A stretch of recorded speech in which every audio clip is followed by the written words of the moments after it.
వంకాయ tomato curry ఎలా చేయాలో మనం ఇప్పుడు చూద్దాం. 1/2 కేజీ వంకాయలు తీసుకొని సన్నగా కట్ చేసి ఉప్పులో నానబెట్టుకోవాలి. స్టవ్ మీద కడాయి పెట్టుకొని 3 టేబుల్ స్పూన్ల ఆయిల్ పోసుకొని ఆయిల్ వేడెక్కాక ఆవాలు జీలకర్ర వేసుకోవాలి. ఎండుమిర్చి ముక్కలు కూడా వేసుకోవాలి.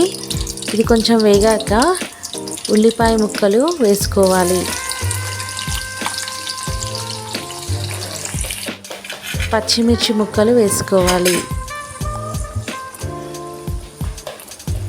ఇది కొంచెం వేగాక కరివేపాకు, అల్లం వెల్లుల్లి పేస్ట్, పసుపు కూడా వేసుకోవాలి.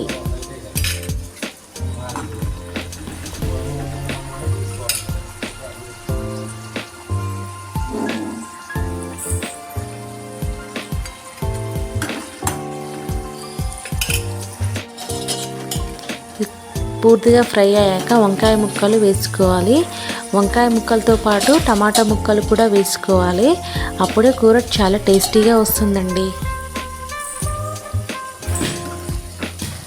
ఇలా అన్నీ వేసుకొని కలుపుకోవాలి. కొంచెం ఫ్రై అవ్వనివ్వాలండి. ఫ్రై అయ్యాక ఉప్పు, కారం వేసుకొని కలుపుకోవాలి.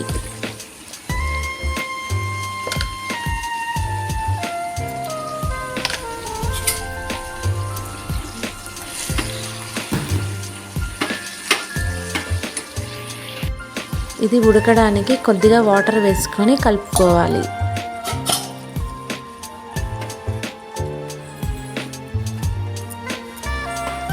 కర్రీ కొద్దిగా ఉడికాక 1 స్పూన్ ధనియాల పొడి వేసుకొని కలుపుకోవాలి.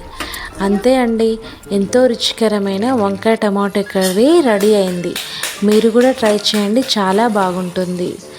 Thanks for watching.